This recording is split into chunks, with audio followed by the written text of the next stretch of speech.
కలికాలంలో age అయిపోయినాక కట్టాలని ఉంది. కానీ అంతకు మునుపు ఇప్పుడు ఆదిశంకరాచార్యులు ఆయన ఏజ్ ఎంత? అంటే చిన్న చిన్న వాళ్ళకి జ్ఞానోదయం అయింది.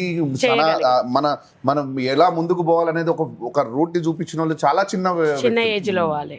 సో అట్లాంటి వాళ్ళని మనం చూడట్లేదు. ఇక్కడ మనం చూసేది ఏంటంటే గుళ్ళ పేర్లు చెప్పుకొని నేను చైర్మన్ని, నేను అక్కడ కమిటీ మెంబర్ని, నేను ఇవి చెప్పుకోవడానికి గుళ్ళు కట్టవద్దు ఎవరు కూడా. నేను క్లియర్గా చెప్తున్నా, దేవుడు మీకు కార్యం ఇచ్చినప్పుడే మీరు ఆ పని చేయండి. ఏదైనా సరే, అది మంచి పని అయినా సరే అది దేవుడి కార్యమే. మీరు నలుగురికి సహాయం చేస్తున్నారా, అది దేవుడు మీకు ఇచ్చిన కార్యం. అది దేవుడు ఆ రూపంలో చేయమని చెప్పి మీకు ఆ దేవుడు ఆ కార్యాన్ని ఇచ్చిండు, మాకు ఈ రూపంలో ఇచ్చిండు. మీరు ఇప్పుడు ఈ మాట అన్నారు కదా, ఎవరో ఏదో చేశారని గుళ్ళు కట్టద్దని. నాకు తెలిసి మీకు కూడా అలాంటి ఫస్ట్ ఇదే క్వశ్చన్ ఎదురై ఉంటుంది నాకు తెలిసి. గుడి కడుతున్నాం అనగానే ఎవరిని చూసి కడుతున్నాం, లేకపోతే ఏ హుండీలు నింపుకో, అంటే నేను అనేది ఏంటంటే ఎదురై ఉంటాయి.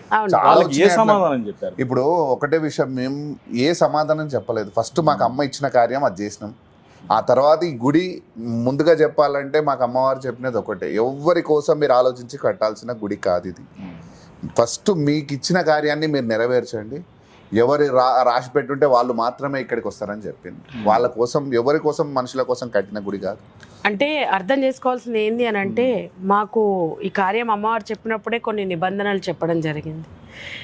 ఎవరిని ఉద్దేశించి, ఎవరి దగ్గర నుంచి ఏది ఆశించి, లేదా ఈ కార్యం చేయాలంటే మనుషులు చెప్పిన మాటలు విని ఈ ఆచారం, ఆ పద్ధతి, ఇది అది అని కూడా ఎవరి దగ్గర సలహాలు కూడా తీసుకోవద్దని అన్నారు అమ్మవారు.